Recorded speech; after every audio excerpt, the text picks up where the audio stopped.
الحمد للہ رب العالمین والصلاة والسلام علی رسولہ الکریم وعلی آلہ واصحابہ اجمعین اما بعد فاعوذ باللہ من الشیطان الرجیم بسم اللہ الرحمن الرحیم هو الذی ارسل رسولہ بالہدى ودین الحق لیظہرہ علی الدین کلہ وَكَفَى بِاللَّهِ شَهِيدًا محمد الرسول اللہ والذین معه أشداء على الكفار رحماء بینہم تراہم رکعا سجدا یبتغون فضلا من اللہ ورضوانا سیماہم فی وجوہہم من اثر السجود ذلك مثلهم في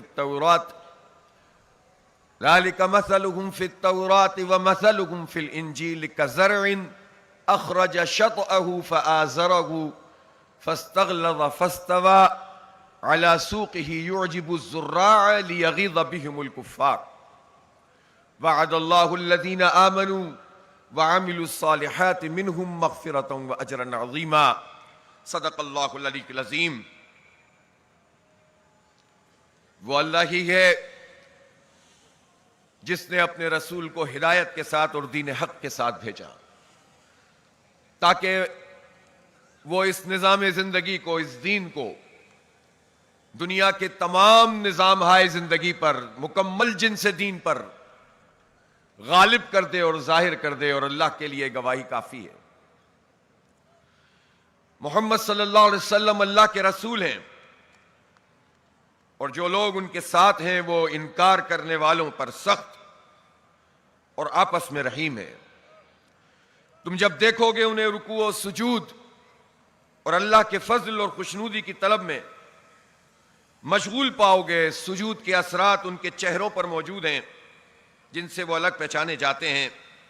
یہ ہے وہ صفت تورات میں، اور انجیل میں ان کی مثال یوں ہے کہ گویا ایک کھیتی ہے جس نے پہلے کوپل نکالی، پھر اس کو تقویت دی، پھر وہ گدرائی اور پھر اپنے تنے پر کھڑی ہو گئی۔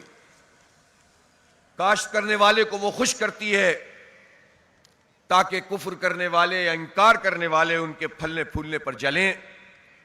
اس گروہ کے لوگ جو ایمان لائے ہیں اور جنہوں نے نیک عمل کیے ہیں، اللہ نے ان سے مغفرت اور بڑے اجر کا وعدہ فرمایا ہے۔ بے شک اللہ رب العالمین نے سچ فرمایا ہے۔ میرے بہت ہی قابل احترام ذمہ داران جماعت اسلامی اور ہمارے مہمانان گرامی جناب فاتح اربکان صاحبزادہ نجم الدین اربکان استاذ اور جناب خلیل عبدالہادی صاحب،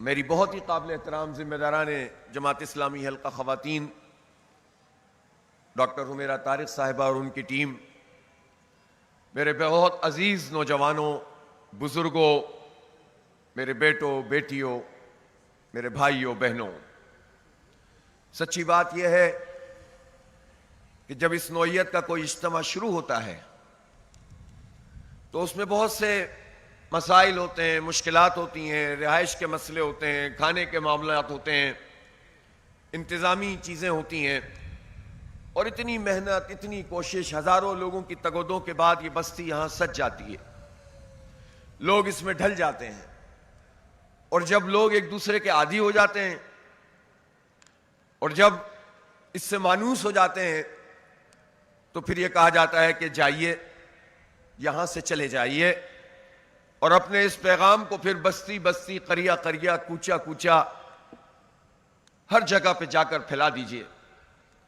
سچی بات یہی ہے، قاضی صاحب کی وہ بات ہمیشہ یاد آتی ہے کہ دل نہیں چاہتا ہے جانے کا، لیکن کیا کریں، یہ دنیا بھی ایسی ہے کہ جہاں دل لگنے لگتا ہے لیکن چھوڑ کے اسے بھی جانا ہوتا ہے۔ یہ رشتے، یہ تعلق اس لحاظ سے تو یہ بہت محدود ہیں کہ انسان کی موت پر اس کا اختتام ہوتا ہے، لیکن در حقیقت جو رشتے اللہ کے لیے ہوتے ہیں، اللہ کے دین کی سربلندی کے لیے ہوتے ہیں، جو تعلق دین کا تعلق ہوتا ہے، وہ کبھی بھی ختم ہونے والا نہیں ہے، اور اس زندگی کے بعد جو ایک حتمی زندگی ہے جو کبھی ختم نہیں ہوگی، اس میں انشاءاللہ اللہ تعالی ہم سب کو اکٹھا کر دے گا. جنت میں ہم ہوں گے، ہمارے والدین ہوں گے، ہمارے اساتذہ ہوں گے، ہمارے تحریکی ساتھی ہوں گے، سید مودودی ہوں گے، میاں طفیل محمد ہوں گے، قاضی حسین احمد ہوں گے، سید منور حسن ہوں گے، ہم سب ہوں گے. اور سب سے بڑی بات ہے کہ ہمارے پیارے نبی حضرت محمد مصطفیٰ احمد مجتبیٰ صلی اللہ علیہ وآلہ وسلم ہوں گے. آپ کا دیدار ہمیں ملے گا، آپ کے ہاتھ سے ہمیں جام کوثر ملے گا تو ہمارے سارے غم ختم ہو جائیں گے، دنیا کی ساری صعوبتیں ختم ہو جائیں گی، اور انشاءاللہ ہم کشا کشا جنت میں آگے بڑھتے چلے جائیں گے. اس امید پر ہم اس تحریک کے ساتھ جڑے ہوئے ہیں، اس دین کے ساتھ جڑے ہوئے ہیں، اور اس پیغام کو ہمیں ہر ایک تک پہنچانا ہے، ہر ایک کو بتانا ہے. میرے بھائیوں، میری بہنوں، آپ نے یہ 3 دن بڑے عزم اور استقامت سے گزارے ہیں. میں نے آپ سے پہلے دن کہا تھا کہ میں آئندہ کا لائحہ عمل آپ کے سامنے پیش کروں گا. ایک لائحہ عمل تو بہت واضح ہے. اس تحریک میں آنے کے بعد اور جماعت اسلامی کے ساتھ وابستہ ہونے کے بعد خاص طور پر یہ بات اچھی طرح سمجھ لینی چاہیے کہ آندھی ہو، طوفان ہو، بارش ہو، برسات ہو، سردی ہو، گرمی ہو، خزاں ہو، بہار ہو، اور جہاں بھی ہم ہیں، ہماری زندگی کا اب مقصد یہ ہے کہ ہم اللہ رب العالمین کے دین سے وابستہ ہو کر اس کی سربلندی کے لیے، اس نظام کو غالب کرنے کے لیے جد و جہد کریں گے، آخری دم تک کریں گے. اس کا اعادہ آپ کرتے ہیں کہ نہیں کرتے ہیں؟ انشاءاللہ ہم جب اس دنیا سے رخصت ہوں تو اس حال میں رخصت ہوں کہ ہم اللہ تعالیٰ کے دین سے وابستہ بھی ہیں، اللہ پر کامل یقین رکھتے ہیں، اور اللہ کی دی ہوئی ہدایت اور اس کے دیے ہوئے نظام کو ہم زمین پر قائم کرنے کی جد و جہد کرتے ہیں. کرنا نہ کرنا یہ اللہ تعالیٰ کا کام ہے. ہر ممکن تدبیر کرنا اور زندگی کی آخری سانس تک، اور جب تک اللہ نے ہمیں شعور اور عقل دی ہے، جب تک اس کام کے ساتھ لگے رہنا، اجتماعیت سے وابستہ رہ کر جد و جہد کرنا، ہم اس کے مکلف ہیں، اور انشاءاللہ ہم مرتے دم تک اس کام کو کریں گے. اللہ ہماری اس بات کو قبول فرما لے. ہم یہ کام اس لیے کرنا چاہتے ہیں کہ دین کی اقامت کی جد و جہد فرض عین ہے، یہ فرض کفایہ نہیں ہے، یہ نفل نہیں ہے، یہ سنت موقدہ اور غیر موقدہ نہیں ہے، یہ اقامت دین فرض عین ہے. مولانا مودودی رحمۃ اللہ علیہ نے ہمیں یہ بات قرآن و سنت سے اخذ کر کے یا واضح کر کے ہمیں بتا دی اور سمجھا دی، اور اللہ کا شکر ہے کہ ہمیں یہ اجتماعیت اور یہ تحریک مل گئی. دین کی اقامت فرض عین ہے، اس لیے کہ یہ ہو نہیں سکتا کہ اللہ کی بندگی میں کسی انسان کی بندگی کو شامل کر لیا جائے، اللہ کے لائے ہوئے نظام میں کسی اور کے نظام کو ملا لیا جائے، یہ شرک ہے. اللہ تعالیٰ کے کلمے کے مقابلے میں کسی قوم، کسی ملک، کسی تہذیب، کسی ثقافت، کسی فرد اس کا کلمہ بھی پڑھا جانے لگے، جب تک زمین پر اللہ رب العالمین کی حاکمیت کا نظام نہیں ہے، ہماری ذمہ داری یہ ہے کہ اپنی آخرت سنوارنے کے لیے ہم اقامت دین کی اس تحریک کے ساتھ جڑے رہیں، اور اس لیے جڑے رہیں کہ اللہ کی رضا ہمیں حاصل ہو جائے، ذات کے لیے ہم نہیں آئے. آپ دیکھتے ہیں انتخابی نظام ہوتا ہے، انتخابی نظام میں بعض ضرورتیں ہوتی ہیں، ہم کینڈیڈیٹ کھڑے کرتے ہیں، ہم نمائندے بناتے ہیں، ہم ذمہ داریاں دیتے ہیں، جماعت کی ذمہ داریاں بھی لوگوں کو ملتی ہیں، لیکن کبھی کبھی شیطان وسوسے ڈالتا ہے، ان ذمہ داریوں کو کچھ بنا کر پیش کرنے لگتا ہے. کینڈیڈیٹ بننا لوگوں کے لیے ایک بہت بڑی چیز بن جاتی ہے، حالانکہ یہ تو تحریک کی ضرورت کے لیے، دین کی اقامت کی ایک جد و جہد کا طریقہ ہے جس میں کسی کو سامنے لانا ہوگا. یہ جو آپ اتنے حافظ حافظ کے نعرے لگاتے ہیں، یہ تصویریں لے کر کھڑے ہو جاتے ہیں، یہ جو باتیں آپ کرتے ہیں، یہ تو آپ در حقیقت اپنے ذمہ داران کو آزمائش میں مبتلا کرتے ہیں. لیکن ایک حکمت عملی ہے کہ ایک میسج پہنچانے کے لیے آپ مختلف جگہوں پر ایک طریقے انجام دیتے ہیں، لیکن شیطان تو ساتھ لگا ہوا ہوتا ہے. تو ہر دم اپنے ذمہ داران کے لیے یہ دعا کیا کریں.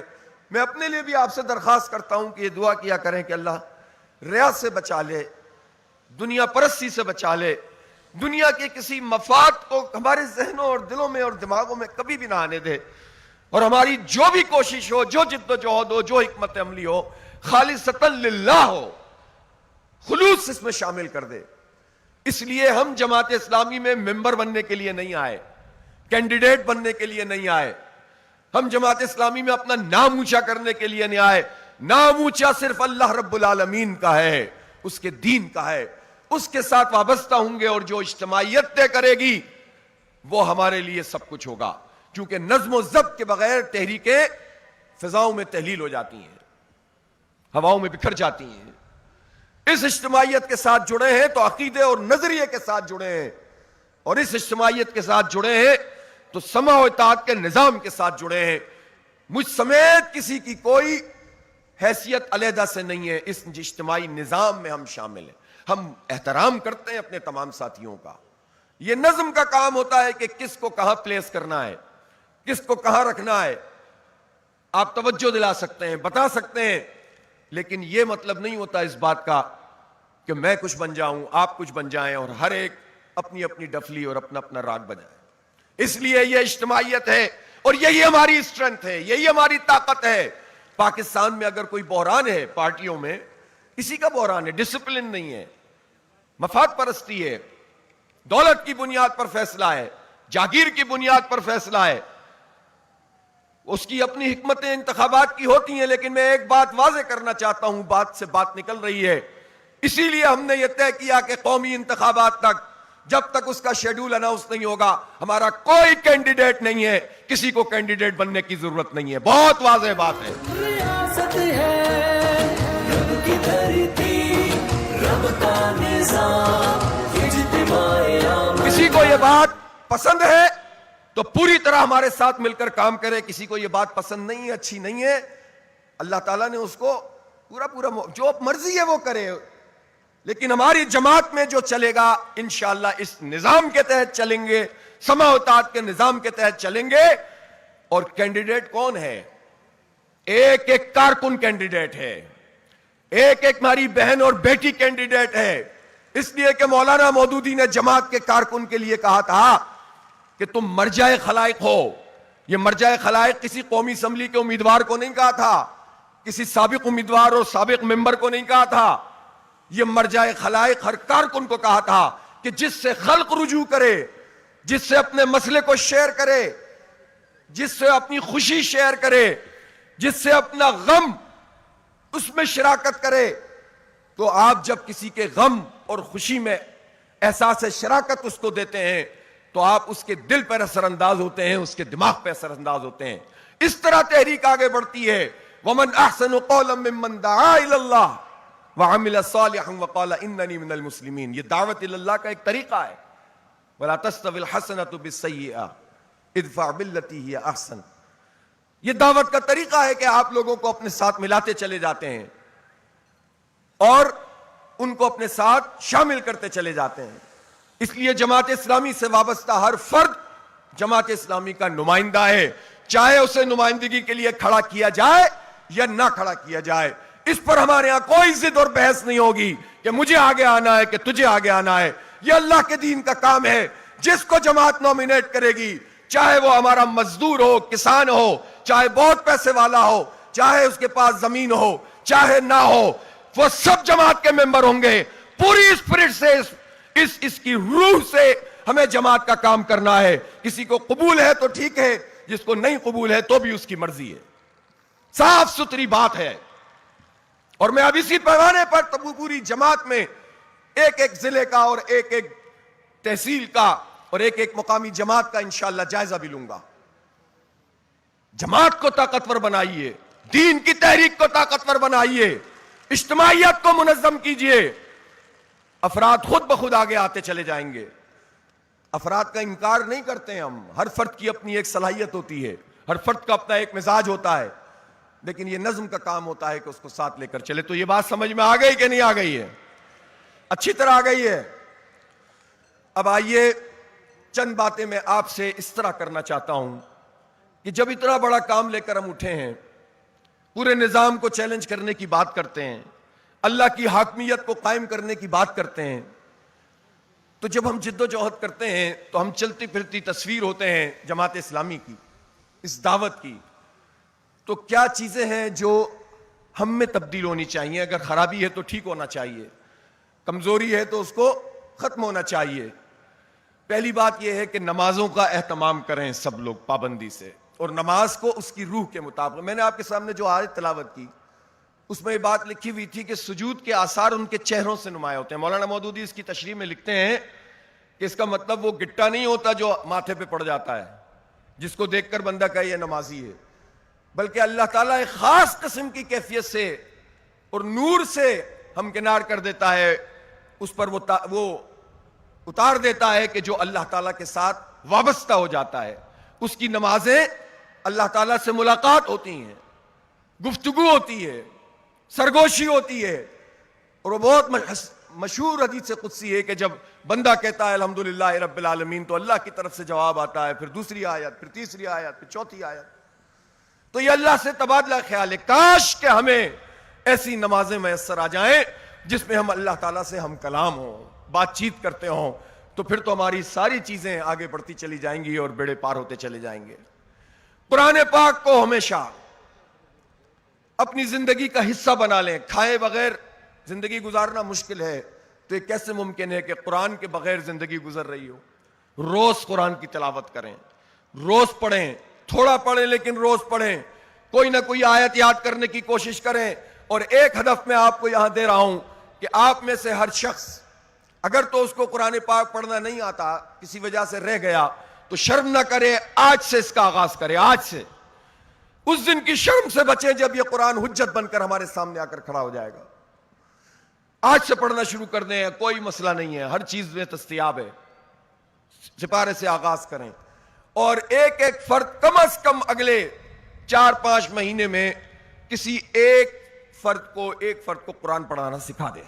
ہماری بنگلہ دیش کی جماعت اسلامی میں یہ طریقہ رائج ہے، اور اس کے ذریعے ایک تو قرآن کی تعلیم پھیلتی ہے اور دوسرا رابطہ بڑھتا ہے، دعوتی رابطہ بڑھتا ہے۔ تو یہ صرف اس پہ نہ چھوڑیں کہ مولوی صاحب پڑھائیں گے۔ مولوی صاحب تو اگر ہیں آپ کی اجتماعیت میں تو وہ تو اپنی ذمہ داری ادا کریں، سب ساتھیوں کی اصلاح کریں، لیکن میں یہ ضرور کہنا چاہتا ہوں کہ قرآن پاک کو اپنی گفتگوؤں میں اور اپنی جو ہے وہ تنہائیوں میں ہم سب مل کر یاد رکھیں گے تو اللہ تعالیٰ ہمارا ہاتھ پکڑ لے گا انشاءاللہ۔ یہ قرآن تو ہماری آنکھوں کا نور ہے، یہ دل کا سرور ہے، یہ ہمارے اخلاق کو سنوارتا ہے۔ یہی دعائیں اللہ کے رسول صلی اللہ علیہ وسلم نے ہمیں سکھائی ہیں۔ تو قرآن پاک کو پڑھنا، اس کی آیات کو یاد کرنا، اس کو دوسروں تک پڑھانا اور پہنچانا، اور ظاہر ہے ہم تو قرآن کے نظام کی ہی جد و جہد کر رہے ہیں نا، تو اس کو اسی انداز میں لے کر چلنا، یہ اپنی زندگی کا حصہ بنائیں۔ تیسری چیز میں آپ کو یہ نصیحت کرتا ہوں کہ اپنے معاملات کی اصلاح فرمائیے۔ معاملات کسے کہتے ہیں؟ ایک معاملات وہ ہوتے ہیں جن کا تعلق عبادات سے ہوتا ہے، اور ایک معاملات وہ ہوتے ہیں جن کا تعلق آپ کے لین دین سے ہوتا ہے، آپ کے رشتوں سے ہوتا ہے، آپ کے تعلقات سے ہوتا ہے۔ آپ پر اللہ تعالیٰ کی طرف سے جو فرائض آپ کے گھر والوں کے لیے، آپ کے رشتہ داروں کے لیے، آپ کے ماں باپ کے لیے، آپ کے بچوں کے لیے، شوہر کے بیوی کے لیے، بیوی کے شوہر کے لیے، ان سب کا اہتمام کریں، لین دین میں کوتاہی نہ کریں، چھوٹی چھوٹی چیزوں کے اوپر تعلقات کو خراب نہ کریں، جو معاملات کریں تو لکھ لیا کریں، یہ میں نہیں اللہ کہتا ہے، اس کا رسول کہتا ہے، تو ہم کون ہوتے ہیں جو کہتے ہیں ہمیں بہت اعتبار ہے آپ کے اوپر؟ جب آپ یہ کام کریں گے تو آپ سے بہت سارے مسئلے حل ہو جائیں گے، لڑائیاں ہوں گی نہیں، غلط فہمیاں پیدا نہیں ہوں گی، اور اگر غلط فہمی پیدا بھی ہو جائے تو یہ حوصلہ پیدا کریں کہ اپنے حق سے دستبردار ہو جائیں۔ تحریکی دوست کلیم نہیں کرتے ہیں، رشتوں میں دعوے نہیں ہوتے، رشتوں میں ایثار ہوتا ہے، احسان ہوتا ہے۔ اس رویے کا اظہار کریں، آپ کی اجتماعیت بھی پھلے گی پھولے گی، آپ کے گھروں میں بھی برکت نازل ہوگی۔ معاملات کو درست کیجئے، دین معاملات کا نام ہے، اس پر عمومی طور پر ہم گفتگو نہیں کرتے۔ اب میں آپ سے یہ ضرور کہنا چاہتا ہوں کہ اب جو ہم آئندہ کا لائحہ عمل بھی آپ کو بتا رہے ہیں، جو حالات ہمارے سامنے موجود ہیں پوری دنیا میں، ہم نے کل ایک گلدستہ تھا انٹرنیشنل سیشن میں، اور ہر ایک اس پر اب قائل ہوتا چلا جا رہا ہے کہ دنیا میں یہ ظلم کا نظام اب ختم ہونا چاہیے۔ جو غیر مسلم لوگ ہیں وہ بھی کہتے ہیں کہ وہ جو مغرب ہے، جو امام بنا ہوا ہے اپنے طور پر، ہماری کمزوری کی وجہ سے بنا ہوا ہے، لیکن وہ امام بن کر کیا رہا ہے؟ استحصال کر رہا ہے۔ فلسطین میں انسانیت کا قتل عام ہو اور ریاستیں اس کی پشت پناہ بن جائیں، خود اپنے ہی لوگوں کو چند ایک زاویوں سے تو آپ فیسیلیٹیٹ کر رہے ہیں، لیکن باقی ان کی جو ہے وہ خرابیاں ان کے اندر پیدا ہوتی چلی جائیں، سرمایہ دار طاقتور ہوتے چلے جائیں، پورے سسٹم پر قبضہ کرتے چلے جائیں اور اپنی دولت کے ذریعے سے دنیا کی پوری شیرازہ بندی کرنے لگیں، تو یہ تو نہیں چلے گا۔ اب دنیا میں یہ احساس پیدا ہو رہا ہے کہ یہ دنیا ظلم پر نہیں چل سکتی، اور دنیا بھر کے سارے مظلوموں کو اکٹھا کرنا ہماری پرائم ذمہ داری ہے، اسلامی تحریک کی ذمہ داری ہے کہ دنیا میں ہم تمام مظلوموں کو اکٹھا کریں۔ آپ نے قرآن کی وہ آیت پڑھی جو اہل کتاب سے خطاب کرنے والی ہے، قُلْ يَا أَهْلَ الْكِتَابِ تَعَالَوْا إِلَىٰ كَلِمَةٍ سَوَاءٍ بَيْنَنَا وَبَيْنَكُمْ، آؤ ہم مشترک کلمے کی طرف اکٹھے ہو جائیں جو ہمارے تمہارے درمیان مشترک ہیں۔ تو دنیا بھر کے مظلوموں کو، دنیا بھر کے مجبوروں کو، اس نظام کے ستائے ہوئوں کو، چاہے وہ مسلمان ہو اور غیر مسلم ہو، ہماری دعوت میں اتنی طاقت ہے کہ ہم انہیں اپیل کریں اور اپنے ساتھ جوڑتے چلے جائیں۔ تو ہمارا ویژن اتنا بڑا ہونا چاہیے کہ آپ امت مسلمہ ہیں، آپ کو امت وسط کہا گیا ہے، وَكَذَلِكَ جَعَلْنَاكُمْ أُمَّةً وَسَطًا لِتَكُونُوا شُهَدَاءَ عَلَى النَّاسِ وَيَكُونَ الرَّسُولُ عَلَيْكُمْ شَهِيدًا۔ تو یہ پوری انسانیت سے سک رہی ہے، چند ہاتھوں میں لوگوں کے معاملات ہیں، تو اس دنیا میں بھی ان کی راحت اور آخرت میں بھی ان کی راحت کا پیغام صرف اور صرف اسلام، اس کے عقیدے اور اس کے نظام میں ہے۔ اس لیے اس کے ساتھ وابستہ ہو جائیے اور اپنے اس ذہن کو کھول دیجئے۔ مقامی حالات میں جد و جہد کا ہم نے انکار کبھی نہیں کیا، بلکہ ہم کہتے ہیں کہ وہ موومنٹ، وہ اسلامی تحریک نہیں ہے جو مقامی حالات سے غافل ہو، لوگوں کے مسائل سے، مشکلات سے غافل ہو۔ لیکن میں ایک بات ضرور کہنا چاہتا ہوں اپنے ذمہ داران سے بھی اور آپ لوگوں سے بھی، جماعت اسلامی اپنے مقامی حالات میں کام کرے گی، ظلم کے خلاف آواز اٹھائے گی، جبر کو جبر کہے گی، لوگوں کو اکٹھا کرے گی، لیکن جماعت اسلامی اور باقی لوگوں میں ایک فرق ہوتا ہے، ہم قوم پرست نہیں بنیں گے، ہمارے لہجے میں نفرتیں نہیں ہوں گی، ہم آبادیوں کو تقسیم نہیں کریں گے، ہم بلوچستان کو پنجاب اور پنجاب کو کے پی اور کے پی کو سندھ سے نہیں لڑائیں گے۔ ہم کیوں پاکستان سے شکوہ کریں جس پاکستان پہ قبضہ چند ہاتھوں کا ہے؟ پاکستان میں پہلے بھی کہہ چکا ہوں اور اب بھی دہرا رہا ہوں، نہ کسی جرنیل کا ہے، نہ بیوروکریٹ کا ہے، نہ وڈیرے جاگیردار کا ہے، نہ سیاستدان کا ہے۔ پاکستان لا الہ الا اللہ محمد الرسول اللہ کا پاکستان ہے، اور پاکستان کے عوام کا پاکستان ہے، ہر بلوچ کا، ہر سندھی کا، ہر پنجابی کا، ہر پختون کا، ہر کشمیری کا، ہر ہزارے وال کا، ہر مہاجر کا، جتنی قومیں، جتنی برادریاں، جتنی زبانیں بولنے والے ہیں، یہ سب کا پاکستان ہے۔ اور عدل کا نظام یہاں ہونا چاہیے۔ وہ عدل نہیں ہے تو محرومی پیدا ہوتی ہے، تو جو محرومی پیدا کرتے ہیں آپ کو ان سے اور اس نظام سے نفرت ہونی چاہیے، لیکن اس کے نتیجے میں ہمارے کسی رویے سے اگر پاکستان پر کوئی حرف آتا ہے، کسی سے نفرت، کسی سے غصے کے نتیجے میں اس نظریے پہ کوئی حرف آتا ہے، تو وہ جماعت اسلامی نہیں ہو سکتی۔ اس لیے اس احتیاط کو ہمیشہ ملحوظ رکھیں، جماعت کے طریقہ کار کے مطابق ہی ہم اپنے مقامی مسائل اور مشکلات کو اجاگر کریں گے۔ اس میں ہو سکتا ہے آپ کو میڈیا پہ بہت پذیرائی مل جاتی ہے، لیکن اس پاپولر بات کرنے کے نتیجے میں کبھی کوئی قوم پرست بن جاتا ہے، کبھی فرقہ پرست بن جاتا ہے، اور کبھی سمجھتا ہے کہ میں بہت بڑا انٹر اسٹیبلشمنٹ ہو گیا ہوں۔ لیکن در حقیقت حق اور سچ اور عدل کی بنیاد پر بات ہونی چاہیے۔ ہماری بات عدل کی بات ہے، انصاف کی بات ہے۔ اس لیے وقتی پاپولرٹی تباہی کے دہانے پہ لا کر لوگوں کو کھڑا کر دیتی ہے۔ اللہ نے ہمیں اجتماعیت دی ہے، اجتماعی فیصلوں کے ساتھ جڑ کر ہر سطح کا نظم اور کارکن جب سیسا پلائی ہوئی دیوار بن جائے گا تو پھر نہ کوئی اسٹیبلشمنٹ سامنے آ سکے گی اور نہ کوئی انٹرنیشنل اسٹیبلشمنٹ آ سکے گی۔ ہماری اصل طاقت ہمارے عقیدے اور نظریے میں اور ہماری اجتماعیت میں اور ہمارے نظم و ضبط کے نظام میں ہے۔ اس لیے پوری یکسوئی سے اس تحریک کو آگے لے کر چلنا، ہم سب جڑے ہوئے ہیں۔ میں خراج تحسین پیش کرتا ہوں اس موقع پہ خاص طور پر اپنے پنجاب کے ساتھیوں کو۔ جب یہاں خیبر پختونخوا کے ساتھی آئے، تعداد ان کی زیادہ تھی، کیمپ کم تھے، وہ آئے، اور جب لیاقت صاحب نے تینوں ہمارے تنظیمی صوبوں کے لوگوں کو پنجاب کے بلایا تو تینوں نے کہا کہ آپ ہماری رہائش گاہیں اپنے پختون بھائیوں کو دے دیں، بلوچ بھائیوں کو دے دیں، سندھی بھائیوں کو دے دیں۔ یہ ہے پنجاب. پنجاب یہ بھی تو ہے نا. اس لیے یہ جو لوگ ہمیں آپس میں تقسیم کرتے ہیں, ہم یہ تقسیم اپنے ذہن میں نہیں رکھیں گے انشاءاللہ. ہم سب کو سینے سے لگائیں گے. ہم تو پوری امت کو سینے سے لگاتے ہیں اور دکھی انسانیت کو سینے سے لگاتے ہیں. ہمارا دین ہم سے یہ تقاضا کرتا ہے. آپ کی میزبانی کی ہے یہاں لاہور کے لوگوں نے, اللہ تعالیٰ ان کو اجر عظیم سے نوازے. اور یہ ہماری اجتماعیت ہے ہی ایسی.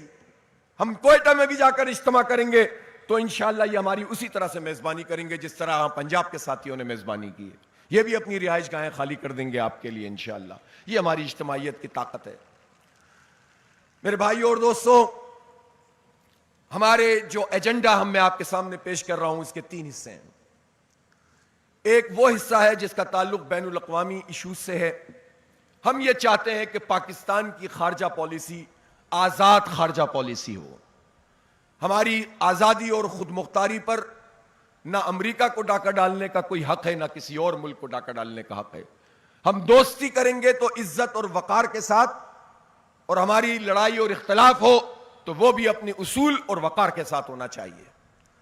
امریکہ کی غلامی ذہنی اختیار کر کے ہم نے اپنا بہت نقصان کر لیا ہے.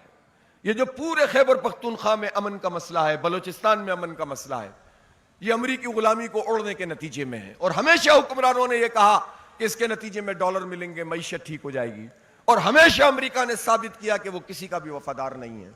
اب بھی میں حکومت سے کہتا ہوں کہ آپ یہ جو ٹرمپ کی خوشامد میں آپ فلسطین کے کاز سے پیچھے ہٹ رہے ہیں, تمناؤں کا خون کر رہے ہیں, اس سے باز آ جائیں. ہم کسی بھی صورت میں اپنے پرنسپل سٹینڈ سے پیچھے نہیں ہٹ سکتے. ہم کسی 2 ریاستی حل کو نہیں مانتے. ہم صرف ایک ریاست کو جانتے ہیں اور وہ فلسطین کی آزاد ریاست ہے. اور ہم اہل غزہ کے اوپر جو پریشانیاں آئی ہیں, جو ظلم ہوا ہے, ہم مظلوموں کے ساتھ کھڑے ہوئے ہیں اور مظلوموں کا ساتھ دینے والے پوری دنیا کے انسانوں کے ساتھ کھڑے ہوئے ہیں. اور وہاں جو انٹرنیشنل اسٹیبلائزیشن فورس کے نام پر جو فوج بھیجنے کی بات کی جاتی ہے, ہم ٹرمپ کے اس منصوبے کو نہیں مانتے اور اس قرارداد کو بھی نہیں مانتے. پاکستان نے فلسطین پالیسی سے انحراف کرتے ہوئے اس قرارداد کو سپورٹ کیا ہے. ہم مذمت کرتے ہیں اس عمل کی اور حکومت کو وارن کرتے ہیں ایک مرتبہ پھر کہ اگر آپ یہ سمجھتے ہیں کہ اس کے ذریعے سے آپ بتدریج امریکہ کے کہنے پر ابراہیم اکارڈ کا حصہ بن کر اسرائیل کی طرف پیش قدمی کریں گے, تو ہم یہ لاکھوں انسان جو ترجمان ہیں پاکستان کے کروڑوں انسانوں کے, یہ اعلان کر رہے ہیں کہ ہم آپ کو عبرت کا نشان بنا دیں گے انشاءاللہ. کسی صورت میں بھی آپ کو اس کی طرف نہیں چلنے دیں گے. فلسطینیوں کی حمایت کیجئے اور پوری قوم کو اس کے اوپر اکٹھا کیجئے. یہ مینار پاکستان اس کا گواہ ہے کہ 1940 میں قرارداد پاکستان کے ساتھ قرارداد فلسطین بھی پاس ہوئی تھی. اس کے بعد کشمیر کا معاملہ, کشمیر کے معاملے پر جس طرح سے گرد ڈالی جاتی ہے, جس طرح اسے پس پش ڈالا جاتا ہے, یہ قابل قبول نہیں ہے. ہمارا انٹیگرل پارٹ ہے, ہماری شہرگ ہے, لاکھوں لوگوں نے قربانیاں دی ہیں, خون بہایا ہے. اب بھی پاکستان کے پرچم میں دفن ہونا چاہتے ہیں لپٹ کر. وہ کشمیری ہیں جنہوں نے استقامت کا مظاہرہ کیا ہے, ہم انہیں تنہا نہیں چھوڑ سکتے. ہم کشمیریوں کے ساتھ ہیں اور انہیں پاکستان کا حصہ سمجھتے ہیں. پاکستان کی حکومت پر یہ ہم دباؤ ڈالتے ہیں, زور دیتے ہیں کہ وہ اپنا فریضہ انجام دیں. پورا پاکستان کشمیریوں کا بیس کیمپ ہے, صرف آزاد کشمیر بیس کیمپ نہیں ہے. اس لیے کشمیر پاکستان کا ہے, پاکستان کشمیر کا ہے. اور جو انڈیا اور مودی نے حرکت کی, اگر اس وقت کی حکومت اور ریاست کے جو لوگ تھے وہ اگر ڈٹ کر کھڑے ہو جاتے تو مودی یہ کام نہیں کر سکتا تھا. 370 اور 35 ایک, لیکن بدقسمتی سے پاکستان نے اپنی کمزوری کے نتیجے میں مودی کو یہ طاقت فراہم کی ہے.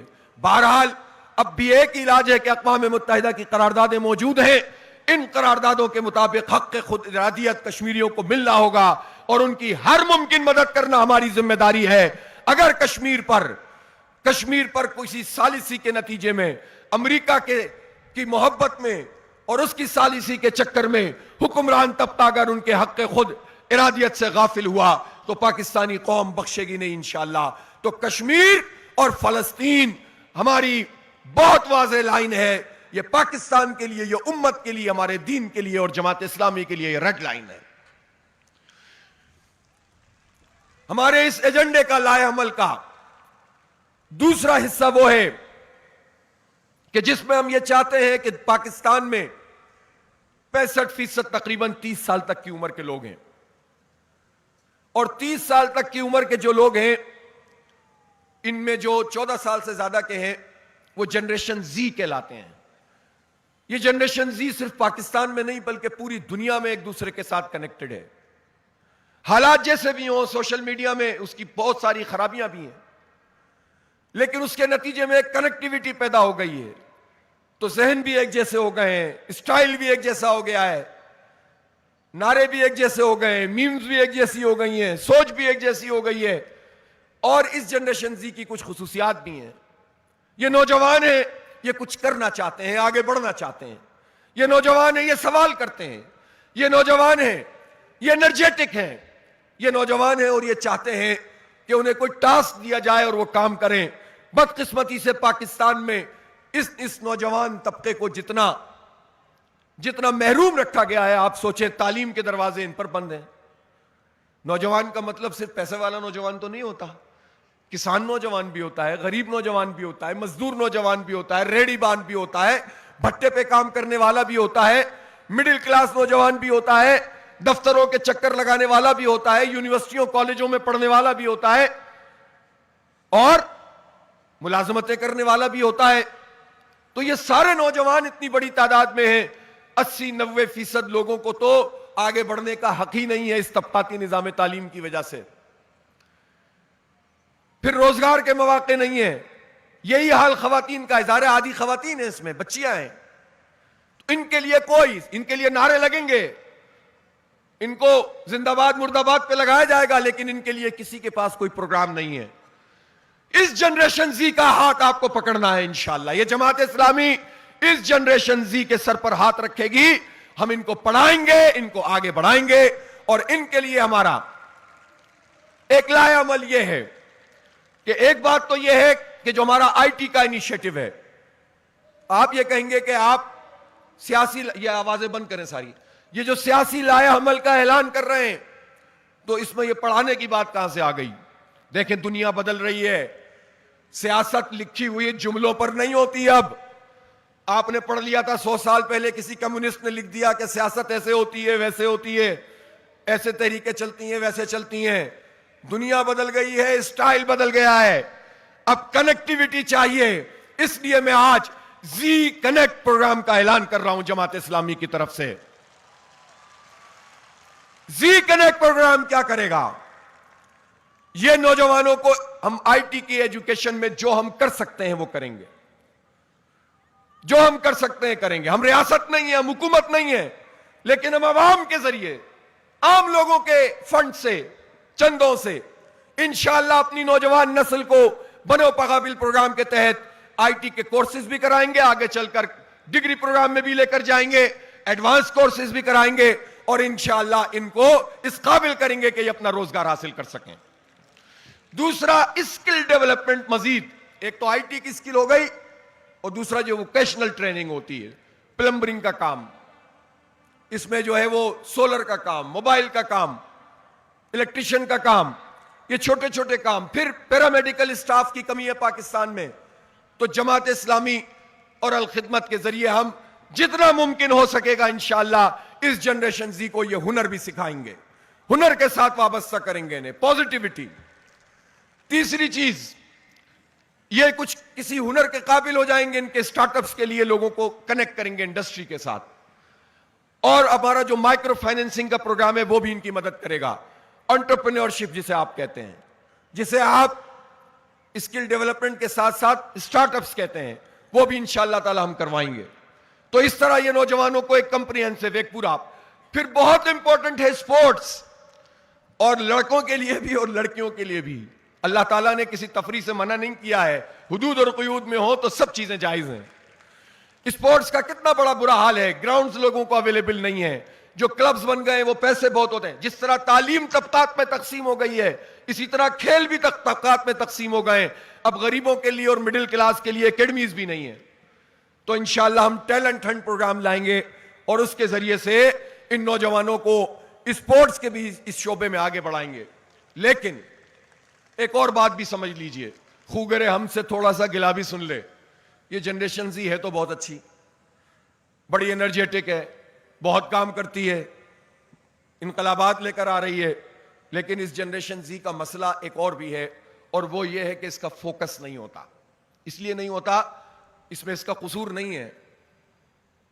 اس کا قصور اس لیے نہیں ہے کہ ہر بڑی نسل کے لوگوں کو اپنے بچوں سے ہمیشہ شکایت رہتی ہے. ہوتا ہے کہ نہیں ہوتا یہ؟ تو ایک تو یہ ہے کہ شکایت نہ کرو, تربیت کرو, پہلی بات تو یہ ہے. اور دوسری بات یہ ہے کہ ظاہر انفارمیشن کا ایک زبردست قسم کا آنسلاٹ ہے, ایک یلغار ہے, ایک طوفان ہے. ایک چیز دیکھتے ہیں, 4 چیزیں سامنے آ جاتی ہیں. ڈسپلن ہو نہیں پاتے, چھوٹی سی عمر سے اسمارٹ فون کے عادی ہیں. اس کے نتیجے میں فوکس نہیں ہوتا. جب فوکس نہیں ہوتا تو اس کے نتیجے میں کوئی ایک کام کنسنٹریشن کے ساتھ کرنا آسان نہیں ہوتا اس نسل کے لیے. پھر اس پورے عمل کے نتیجے میں اس بات کی شدید ضرورت ہوتی ہے کہ اس نسل کی تربیت کی جائے, اس کی اخلاقی تربیت کی جائے. اس کو سافٹ اسکل جس کا نام آج کل کہا جاتا ہے, ایتھکس سکھانا, اخلاقیات سکھانا. اور ہمارے پاس تو اخلاقیات کے لیے اللہ تعالیٰ اور اس کے رسول کی تعلیمات ہیں, اور یہ تعلیمات فضاؤں میں نہیں ہیں. تمدن کے اعتبار سے اس میں جو ہے وہ بہت زبردست قسم کی جدت موجود ہوتی ہے. ہم اس نسل کو کاٹ نہیں سکتے اپنے ساتھ, اس کو جوڑیں گے, ہر مباح چیز کو اختیار کریں گے, اور فقہی اختلاف رائے کو اپنے لیے دعوت کا ذریعہ بنائیں گے, بائنڈنگ نہیں کریں گے کہ یہ نہیں ہو سکتا. کل دیکھا تھا آپ نے وہ جو لورین ہماری سسٹر آئی تھیں, انہوں نے کیا کہا جب میں غزہ میں گئی تو میں نے یہ نہیں سنا کہ حرام یہ, حلال یہ, حرام یہ, حلال یہ. میں نے سنا سلام سلام, حلال اور حرام نہیں, سلام اور سلام سنا. اور اس کے نتیجے میں ان کے ساتھ متاثر ہوتی چلی گئی اور بالآخر تبدیل ہو گئی. تو اسلام کا اسٹائل بھی یہ ہے. اس لیے تمام علماء کرام کل تشریف فرما تھے, اور ہم اس کا اہتمام کریں گے کہ عالمی اسلامی تحریکوں کے تجربات سے فائدہ اٹھائیں. تو اس جنریشن زی کو انشاءاللہ ہم لے کر چلیں گے, لیکن اس کی اخلاقی تربیت کریں گے, ان کو سمجھائیں گے. میرے نوجوانوں ایک بات سمجھ لو, آپ کا مستقبل آپ کے ماضی میں اس کی جڑیں ہوتی ہیں. کوئی یہ سمجھتا ہے کہ ماضی کو ایک طرف اٹھا کر پھینک دو, اپنی تاریخ سے رشتہ جوڑ لو, توڑ لو, اپنی تہذیب سے رشتہ توڑ لو, اپنے بزرگوں کو ایک طرف رکھ دو تو تم آگے بڑھ جاؤ گے. آپ یقین کرو کچھ نہ کچھ وقتی طور پر آگے بڑھ جاؤ گے, لیکن کچھ عرصے کے بعد تنہا ہو جاؤ گے, کوئی تمہارا پوچھنے والا نہیں ہوگا. اپنے خاندان کی عزت کیجئے, اپنے بزرگوں کی عزت کیجئے, اپنے والدین کی عزت کیجئے, اپنے اساتذہ کی عزت کیجئے, اپنے دین کے بارے میں سیکھیے, اپنے پاکستان کی ہسٹری کو پڑھیے جنون طریقے سے کہ کس طرح لوگوں نے لاکھوں کی تعداد میں قربانیاں دی تھیں تو یہ ملک بنا تھا. کسی جرنل, کسی بیوروکریٹ کی وجہ سے یہ نہ کہو کہ ہمیں پاکستان کی ہسٹری غلط پڑھائی جا رہی ہے. دنیا میں پوچھنا چاہتا ہوں کہ کیا امریکہ کی ہسٹری صحیح پڑھائی جاتی ہے؟ کیا یورپ کی ہسٹری صحیح پڑھائی جاتی ہے؟ ہمارے پاس تو وہ سب کچھ موجود ہے. جب لوگوں نے خون دیا تھا اس پاکستان کے لیے, ٹرینوں کی ٹرینیں کٹ گئی تھیں, لوگ اپنے اپنے ٹانگوں میں آ رہے تھے, بیل گاڑیوں میں آ رہے تھے, ہماری ماں بہنوں کی عزتیں پامال ہو گئی تھیں. یہ کسی جرنیل کی وجہ سے نہیں تھا, یہ کسی سیاستدان کی وجہ سے نہیں تھا, یہ کسی جاگیردار کی وجہ سے نہیں تھا. یہ تمنا تھی کہ پاکستان ہمیں ملے جہاں ہم اپنی مرضی کی زندگی گزاریں, اللہ کا نظام قائم ہو. پاکستان کا مطلب کیا؟ لا الہ الا اللہ ہو. تو بتائیے ان تمناؤں کا ہم خون کر دیں چند لوگوں کی وجہ سے, ان چند لوگوں کو ہم ان کے منصب سے معزول کریں گے, نظام کو بدلیں گے اور پاکستان کو پاکستان بنائیں گے انشاءاللہ تعالی. ریاست ہے رب کی دھرتی, رب کا نظام, اجتماع عام کا ہے یہ بیان.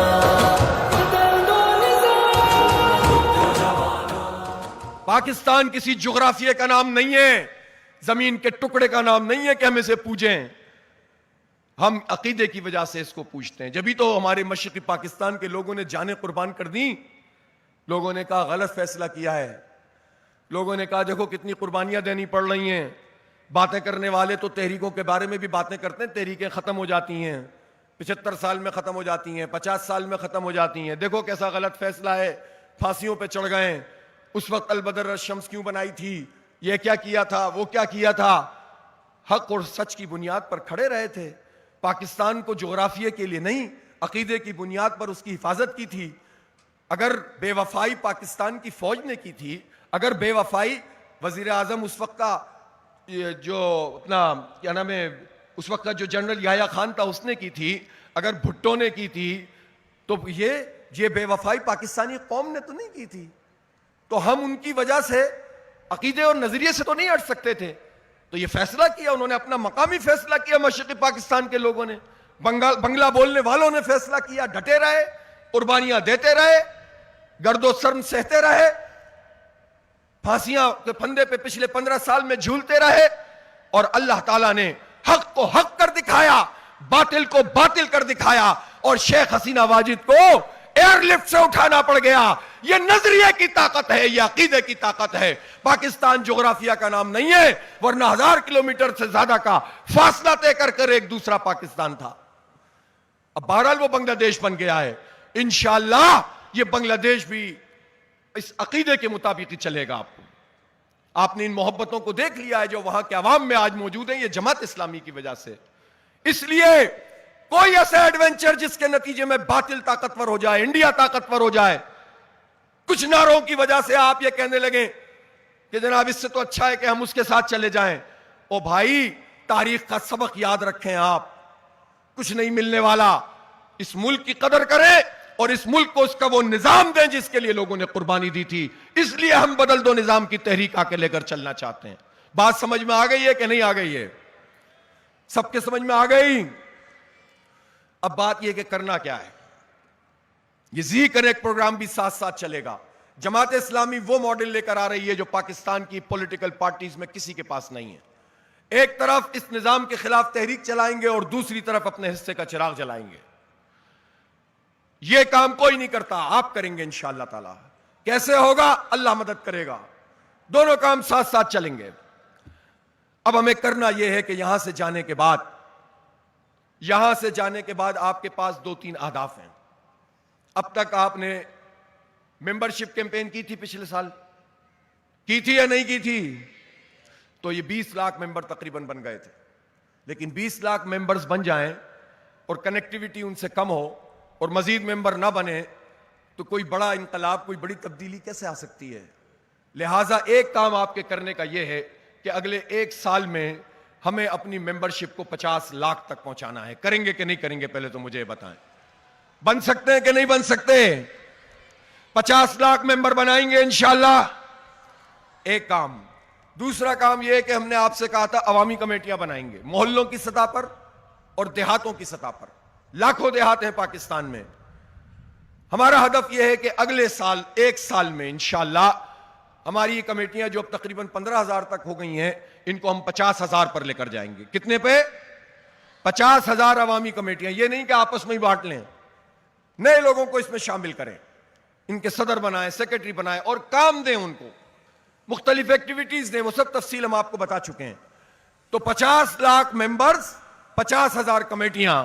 چیلنج قبول ہے؟ ہماری بہنوں کو قبول ہے, بھائیوں کو قبول ہے انشاءاللہ تعالی. تیسری بات یہ ہے کہ یہ جو اس وقت صورتحال ہے, آئین کے اوپر حملہ. آئین کیا ہے؟ آئین وہ چیز ہے, پاکستان کا آئین اس وقت جس پوزیشن میں ہے, سوائے ان ترمیمات کے جو ابھی یہ زبردستی لا کر مسلط کر رہے ہیں, اس میں حکمیت اعلیٰ اللہ تعالیٰ کی ہے. قرآن و سنت کے منافی کوئی قانون سازی نہیں ہو سکتی. بنیادی طور پر اس آئین میں ایسی چیزیں موجود ہیں کہ جو اس کی اصل اساس ہے اس کو قائم رکھتی ہیں اور عوام کو اختیار دیتی ہیں, اور یہ کہتی ہیں کہ پارلیمانی طریقے سے عوام کے اختیار کے ذریعے سے نظام چلنا چاہیے, اور بنیادی انسانی حقوق دیتی ہیں, تعلیم کا حق دیتی ہیں, انصاف کا حق دیتی ہیں. تو یہ آئین ہمارا ٹھیک ہے, نظام ٹھیک نہیں ہے. لیکن اس آئین میں اس نظام کے چلانے والے اس لیے تبدیلی کر رہے ہیں کہ یہ اپنی حاکمیت اعلیٰ چاہتے ہیں, یہ اپنا اقتدار چاہتے ہیں, یہ اپنی کرپشن اور لوٹ مار چاہتے ہیں, یہ چاہتے ہیں کہ یہ جو چھوٹا سا طبقہ لوٹ رہا ہے اس کو آئینی کور بھی ملنا شروع ہو جائے. یہ اپنے استثناء چاہتے ہیں, یہ کسی کے آگے جواب دہ نہیں ہونا چاہتے, لیکن پاکستان کے 25 کروڑ عوام کے سامنے انہیں جواب دہ ہونا پڑے گا, ہر صورت میں ہونا پڑے گا. لہٰذا ہم 26ویں ترمیم کو بھی نہیں مانتے, 27ویں ترمیم کو بھی نہیں مانتے. ہم اس آئین کے تحفظ کے لیے اس تحریک کو آگے لے کر چلیں گے, اور ہمارا نظام بدل دو نظام کی جو تحریک ہے اس میں یہ بنیادی چیز ہے کہ ہم آئین کی بالادستی چاہتے ہیں, قانون کی حکمرانی چاہتے ہیں. ہم انسانوں کی, افراد کی, اسٹیبلشمنٹ کی, جاگیرداروں اور وڈیروں کی اور فارم 47 کی پیداواروں کی بالادستی نہیں چاہتے. اس کے لیے تحریک لے کر چلیں گے. آپ اس تحریک کے لیے تیار ہیں انشاءاللہ. ہماری اس تحریک کا جو دوسرا پوائنٹ ہے وہ یہ ہے کہ اس ملک میں جو انتخابات کے نام پر دھندا ہوتا ہے, اس میں الیکٹیبل کے ذریعے, اس میں دولت, طاقت, فارم 47 کے ذریعے جو لوگوں کو لایا جاتا ہے, الیکشن شفاف ہونا چاہیے اور متناسب نمائندگی پہ ہونا چاہیے. متناسب نمائندگی کس سے کہتے ہیں؟ کسی دیہات میں, کسی گاؤں میں, کسی شہر کے کسی محلے میں, کسی فلیٹ میں کوئی فرد موجود ہے اور وہ دیکھتا ہے کہ میری پسندیدہ پارٹی ہے, یہاں تو اس کا کینڈیڈیٹ ہی نہیں ہے, اگر کینڈیڈیٹ ہے تو وہ ذرا کمزور نظر آتا ہے, تو میں کس کو ووٹ دوں, میرا ووٹ ضائع جائے گا, گھر بیٹھ جاتا ہے. یا کسی ایسے کو دے دیتا ہے جو اس وقت اس کو سامنے نظر آتا ہے, یہ ووٹ ہمارا ضائع ہو جاتا ہے. یہ حق کی حکمرانی ہے, یہ ووٹ نہیں ہے, حق کی حکمرانی ہے, یہ ضائع ہو جاتا ہے. متناسب نمائندگی کا مطلب یہ ہے کہ ہاری کا, کسان کا, دیہات کا, شہر کا, پہاڑ پہ رہنے والے کا, سب کا ووٹ کاؤنٹ ہوگا اور سب کے ووٹوں کے ساتھ مل کر پارٹی کی پوزیشن واضح ہوگی. اس سے لوگ بھاگتے کیوں ہیں؟ مجھے تو سمجھ میں نہیں آتا یہ پارٹیاں اس سے بھاگتی کیوں ہیں. اس لیے کہ جمہوریت ان میں موجود نہیں ہے. یہ دولت, طاقت اور الیکٹیبل اور جاگیرداری کی بنیاد پر اقتدار میں آتے ہیں. ان کو پتا ہے کہ اگر ہم نے پورے پاکستان میں یہ الیکشن عام کر دیا اور متناسب نمائندگی پہ ہو گیا تو لوگ پھر جماعت اسلامی جیسی پارٹیوں کو ہی ووٹ ڈالیں گے جو عام آدمی کی پارٹی ہے. لہذا ایک اصولی بات ہے کہ متناسب نمائندگی پر الیکشن ہونا چاہیے اور الیکشن کا یہ فراڈ بند ہونا چاہیے. چاہے اس کے لیے کمپیوٹرائز سسٹم ہو یا جو بھی ہو, اس کے لیے ریفارمز ہونی چاہیے. لیکن یہ ریفارمز یہ نہیں کریں گے, یہ الیکشن کمیشن کچھ نہیں کرے گا, اس کے لیے عوامی دباؤ ڈالنا پڑے گا. یہ خود سے کچھ نہیں کریں گے, اس کے لیے تحریک چلانی پڑے گی. لہذا بدل دو نظام تحریک کا ہمارا یہ بہت بنیادی ایجنڈا ہے کہ آئین کی بالادستی اور شفاف متناسب نمائندگی والے انتخابات یہ ہماری تحریک کا ایک بہت بڑا حصہ ہوگا. تیسری چیز, یہ بیوروکریسی یہ کس طرح سے کنٹرول کرتی ہے پورے سسٹم پر. یہ اس طرح سے کنٹرول کرتی ہے کہ یہ سارے کے سارے اختیارات صوبوں کے ہاتھ میں چلے جاتے ہیں, سارے کے سارے اختیارات وفاق کے ہاتھ میں چلے جاتے ہیں, اور یہ اختیارات 21, 22, 19, 20 گریڈ, 18, 17 گریڈ کے افسروں کے ذریعے سے استعمال کیے جاتے ہیں.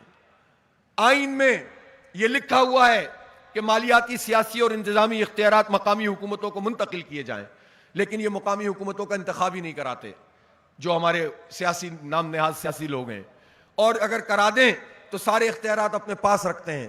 تو ہمارا یہ مطالبہ ہے, اور بہت اس سے پورے نظام میں ایک ہلچل آ جائے گی, بیوروکریسی کو انتظامی معاملات سے بے دخل کیا جائے. ان کو صرف انتظامی معاملات کی نگرانی اور درست کرنے کے لیے رکھا جائے. مقامی حکومتوں کے انتخابات ہوں, سارے اختیارات ان گراس روٹ لیول کے منتخب لوگوں کو منتقل ہونے چاہیے. مقامی حکومتوں کو آئین میں ایک چیپٹر کے طور پر ہونا چاہیے, اور مقامی حکومتوں کو مالیاتی, سیاسی, انتظامی اختیارات ملنے چاہیے, اور مقامی حکومتیں یعنی شہری اور بلدیاتی حکومتیں جہاں جہاں بھی موجود ہوں, فنڈز اسی طرح سے براہ راست آنے چاہیے.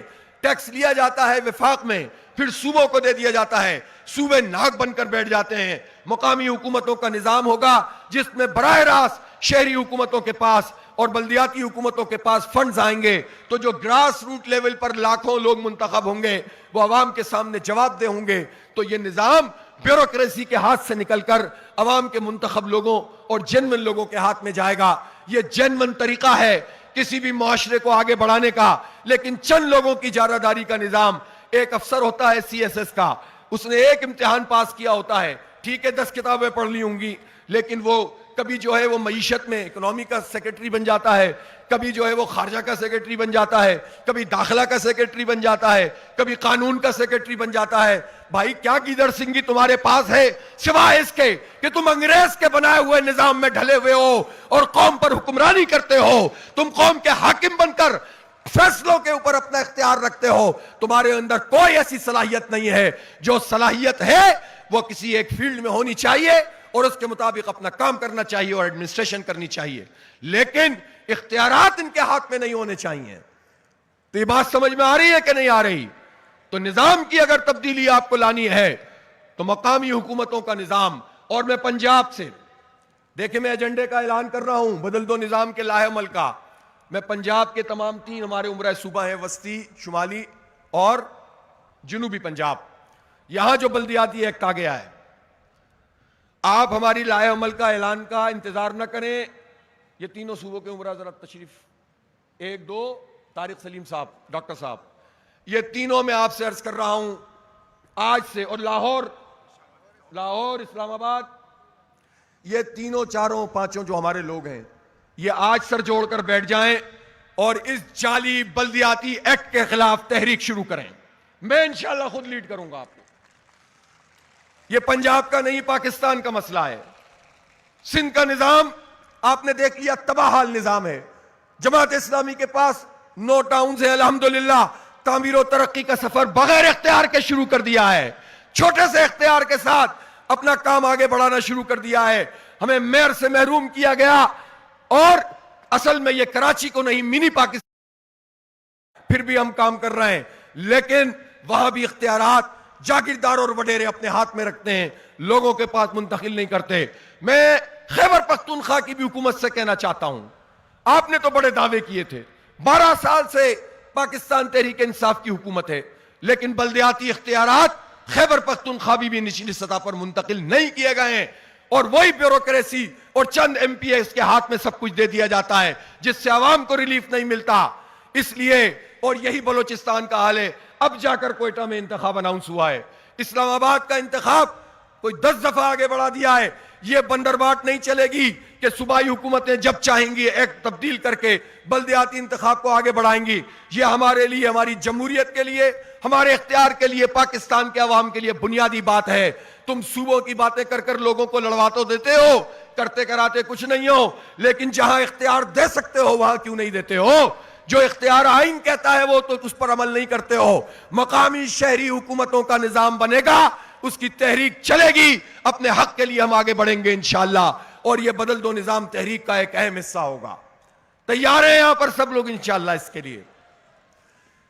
اور ایک بات جو میں تعلیم کے حوالے سے مسلسل کہہ رہا ہوں، طبقاتی نظام تعلیم، غریب کی تعلیم الگ، امیر کی تعلیم الگ، مڈل کلاس کی الگ، یہ نہیں چلے گا۔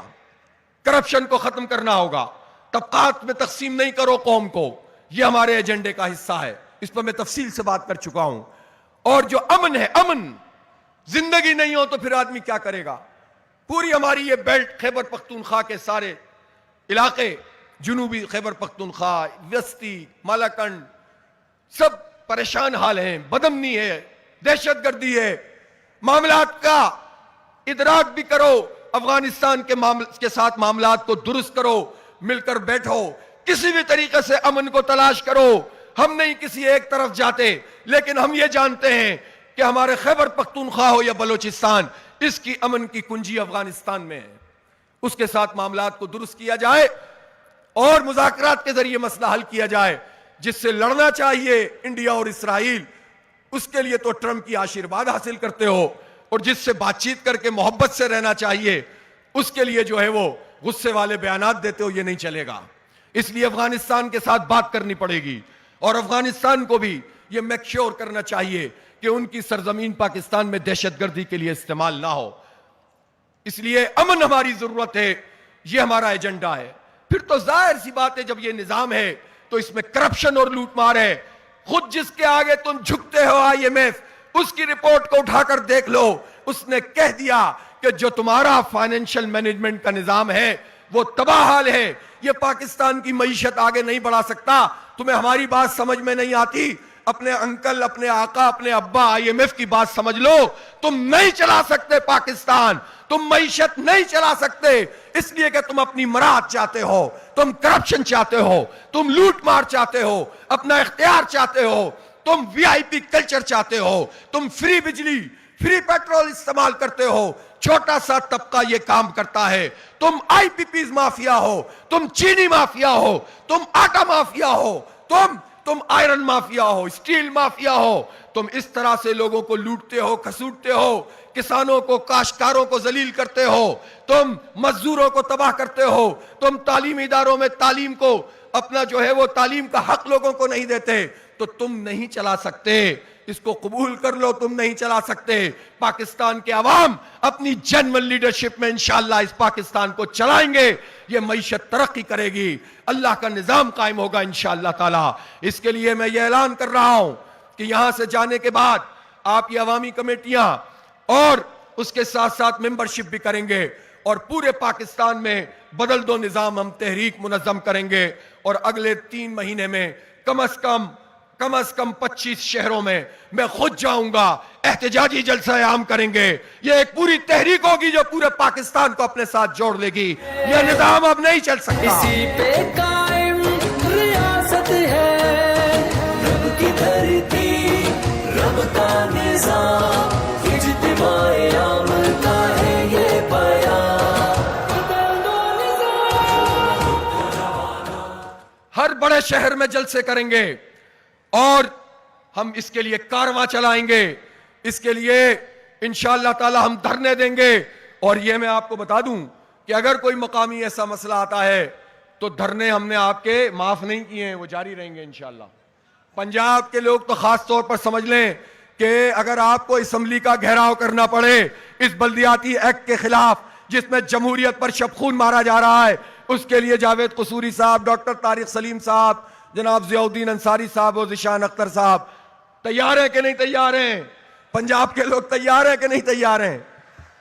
تو یہ دھرنے بھی چلتے رہیں گے، احتجاجی جلسہ عام بھی ہوگا، اور اسی دوران انشاءاللہ تعالی ہم عوام کو منظم کر کے آئندہ 1-2 مہینوں میں جب آپ فضا سازگار کر دیں گے، پورا پاکستان آپ کی پشت پر آئے گا، باروں میں جائیں گے ہم انشاءاللہ، وکلا سے بات کریں گے، وکلا کی طاقت کو مجتمع کرتے ہوئے اس عدلیہ کے جعلی نظام کو ختم کریں گے۔ آئین کے مطابق عدلیہ کو ہونا چاہیے، عدالتی نظام گلا سڑا جس میں 23 لاکھ مقدمے پینڈنگ پڑے ہوئے ہیں، یہ اب نہیں چل سکتا۔ پاکستان کے عوام اور ان کا انصاف اور یہ عدالتی نظام ایک ساتھ نہیں چل سکتے، لہذا بار میں بھی جائیں گے، علماء کے پاس بھی جائیں گے، ڈاکٹر کے پاس بھی جائیں گے، انجینئرز کے پاس بھی جائیں گے، نوجوانوں کو ساتھ ملائیں گے، ایک تحریک کو برپا کریں گے۔ اب جماعت اسلامی انشاءاللہ اس پاکستان کو ان چند لوگوں کے ہاتھوں سے نجات دلائے گی۔ مینار پاکستان پر ہم یہ عزم کر رہے ہیں کہ 23 مارچ 1940 کو جو قرارداد پیش ہوئی تھی اور جس مقصد کے لیے یہ پاکستان بنا تھا، اثر نو ایک نئے عزم سے انشاءاللہ ہم پاکستان کو وہی پاکستان بنائیں گے اور ان ظالموں کے ہاتھ سے اس کو نکلوائیں گے۔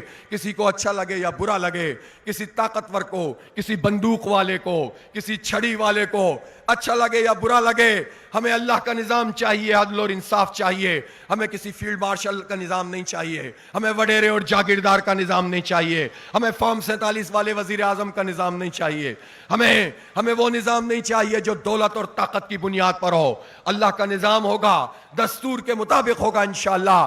متحرک ہونے کے لیے تیار ہو جائیں، جد و جہد کے لیے تیار ہو جائیں۔ اور میں نے آپ سے اس دن بھی پوچھا تھا، اس جد و جہد کے راستے میں وقت دینا پڑتا ہے، صلاحیت لگانی پڑتی ہے، جان کھپانی پڑتی ہے، پتہ ماری کرنی پڑتی ہے، وقت لگانا پڑتا ہے، جان دینی پڑتی ہے۔ اور اگر اللہ تعالی ہم اس کام کو محض سیاسی نعرے بازی کے لیے نہیں کرتے، ہم سیاست کو تو میں نے کہا عبادت سمجھ کے کرتے ہیں۔ سیاست بہت افضل ترین کام ہے جس پر چند لوگوں نے قبضہ کر رکھا ہے، اور ہم کسی پارٹی، کسی گروہ، اس کے کوئی ہم کرایہ دار بھی نہیں ہیں۔ کہ ہم سے ایک پارٹی کہے اس طرح چلو تو ہم اس طرح چلنا شروع کر دیں گے, دوسری پارٹی کہے اس طرح چلو تو اس طرح چلنا پڑیں گے. بھائی ہمیں آئین کا تحفظ کرنا ہے, آئیے ذرا جماعت اسلامی ہمارا ساتھ دے.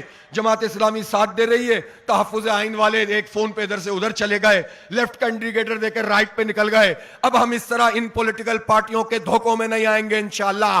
اللہ تعالیٰ نے ہمیں بصیرت بھی دی ہے, بصارت بھی دی ہے, اپنے کارکنوں کی الحمدللہ طاقت بھی دی ہے, ان کا خلوص بھی دیا ہے, اور پاکستان کے عوام سے ہماری کنیکٹیویٹی بھی ہے. بس اس کمیونیکیشن کو بڑھائیے, رابطوں کو بڑھائیے, گلی گلی میں جائیے, چوک چوک پہ پہنچیے, اور ان سب ان سیاسی مافیات سے بھی جان چھڑائیے جو اسٹیبلشمنٹ کی گود میں بالآخر جا کر گر جاتے ہیں.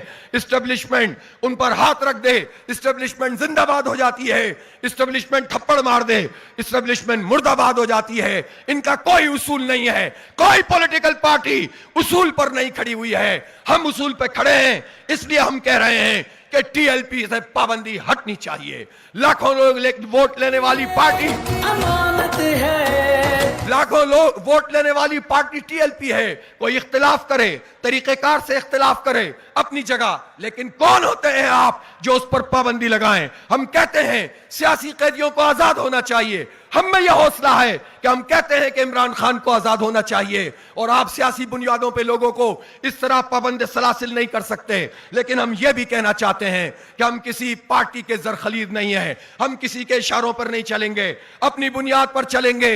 اور انشاءاللہ جماعت اسلامی عوام کے ساتھ, نوجوانوں کے ساتھ, جنریشن زی کے ساتھ, ماؤں بہنوں کے ساتھ, اور تمام طبقات کے ساتھ مل کر انشاءاللہ اس ملک میں انقلاب لائے گی. سارے پولیٹیکل ورکر قابل قدر ہیں, اور سب کو میں دعوت دیتا ہوں کہ اس ایجنڈے پہ, بدل دو نظام کے اس ایجنڈے پہ ہمارا ساتھ دیں. جماعت اسلامی مضبوط ہوگی تو نعیم الرحمان مضبوط نہیں ہوگا, پاکستان مضبوط ہوگا, اسلام مضبوط ہوگا انشاءاللہ تعالی. اور جماعت اسلامی کامیاب ہوگی تو یہ سارے لوگ جو بیٹھے ہوئے ہیں یہ مال نہیں بنائیں گے, بلکہ پاکستان کے عوام کو اس کا حق دلائیں گے انشاءاللہ تعالی. اس لیے پاکستان میں جماعت اسلامی کا آگے بڑھنا اور بڑھتے چلے جانا اور اس نظام کو بدلنا یہ پاکستان کی ضرورت ہے. اور الحمدللہ جماعت اسلامی کے یہ یکسو کارکن, آپ میں کوئی سوال, کوئی عدم یکسوئی نہیں ہونی چاہیے, اور انشاءاللہ اپنی قیادت پر اعتبار کریں. آپ کی قیادت بڑی چھلنیوں سے ہو کر آتی ہے, بڑے ووٹوں سے نکل کر پہنچتے ہیں, اور پھر بھی غلطی کرتے ہیں, آپ پکڑ لیتے ہیں. سب سے زیادہ ایکسس ہی جماعت اسلامی میں لیڈرشپ کو پکڑنے کا ہوتا ہے. ہر جگہ سے آپ کی بات ہمیں پہنچ جاتی ہے. جب یہ سب ہو جاتا ہے تو پھر آئیے سیسا پلائی ہوئی دیوار بن جائیں, جڑ جائیں, اپنی قیادت کے ساتھ مل کر کام کریں. اللہ نے چاہا تو انشاءاللہ ہم اپنے اہداف حاصل کریں گے. اور پھر وہی بات, یہ اتنی زبردست بستی, واقعی دل نہیں چاہتا کہ ہم سب یہاں سے چلے جائیں, لیکن اللہ کے لیے آئے ہیں, اللہ کے لیے جائیں گے, اللہ کے لیے ملے ہیں, اللہ کی خاطر اپنے اپنے گھروں کو پہنچیں گے, اور اسی ایجنڈے کی تکمیل کے لیے کام کریں گے. اب کوئی سستی درکار نہیں ہے, اب غلطی کی گنجائش نہیں ہے, اب کمزوری دکھانے کا وقت نہیں ہے. انفاق فی سبیل اللہ کا مطلب یہ ہے کہ اللہ کی خاطر مال بھی دو, اور اپنا وقت بھی دو, اور اللہ کی خاطر اپنی صلاحیت بھی دو. جو صلاحیت آپ کے پاس بولنے کی, چلنے کی, سننے کی, دیکھنے کی, کسی کو قائل کرنے کی, لکھنے کی, بولنے کی, سوشل میڈیا پہ کام کرنے کی, یہ سب اللہ کا رزق ہے. اور رزق کا بہترین طریقہ یہ ہے کہ اللہ کے راستے میں لگے. وَمِمَّا رَزَقْنَاهُمْ يُنْفِقُونَ. تو انفاق فی سبیل اللہ مال سے بھی ہوتا ہے, صلاحیت سے بھی ہوتا ہے. تو آئیے مل کر انشاءاللہ تعالی ہم یہ کام کرتے ہیں. وآخر دعوانا ان الحمدللہ رب العالمین, والسلام علیکم ورحمۃ اللہ وبرکاتہ. امانت ہے, اسی پہ قائم ریاست ہے. دعا کرتے ہیں.